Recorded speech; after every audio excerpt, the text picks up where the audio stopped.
Okay, so I'm at the stage now where I'm going to try and manage or reduce the absolute cluster that is in the battery box. I've sort of gone through, I've labelled what all of these wires are. I understand why the system's the way they are, but they're the wrong cables. So the plan is I'm going to check these cables are coming from the battery controller from the solar panel.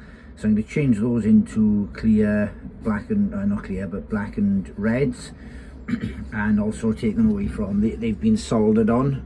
These crocodile clips have been soldered onto the terminals here. So there's that. I'm going to try and tidy up. I'm also going to try. Don't know if I'm going to get away with that today though. But this here is the diesel heater, and that's what these these smaller cables are.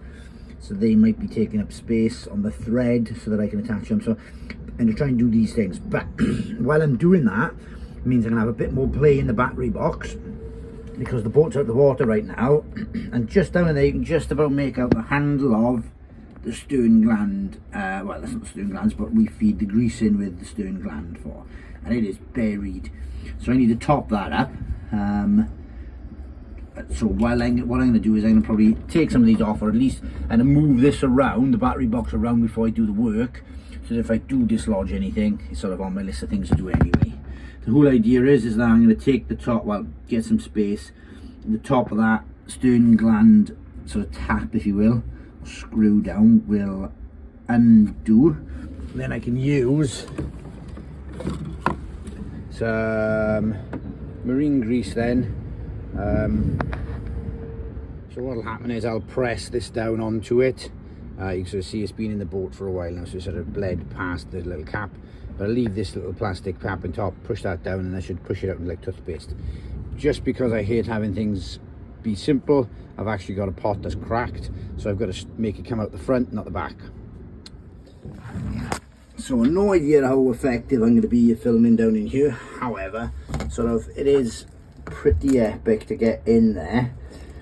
Even though I sort of came to the conclusion that there's a lot of thread left on the tap, but I don't know how long the thread's supposed to be, so I've decided to take the top off anyway. Well, plus, the downside, super difficult to get at. Plus side, it's full of grease, so it doesn't really tend to get, well, it shouldn't seize. Once I get down, I've loosened it off, so I'm going to take it apart now and have a look inside, see how far down the tap's pushed. So, bit of jiggery pokery. It wasn't far down, it was less than halfway down, so there's plenty of grease left in the tube. I could easily now just sort of put this back in without too many concerns. However, it's out. That's half the battle, so I'm going to use the grease now and just squidge it back in. Sorry, they're sort of a bit clunky, you can't really see much in the action, but it is pretty tight in there. Okay, so I managed to get a bit of grease in, not a lot actually, and it was a bit of a mission. It was kind of coming out all around the place, everywhere. Well, a healthy dose went in anyway. I've topped it back up to the top, and no doubt there's probably more I could have done. But reset this now, so I put it back to the bottom, or pull the plunger back to the top. It has to be screwed.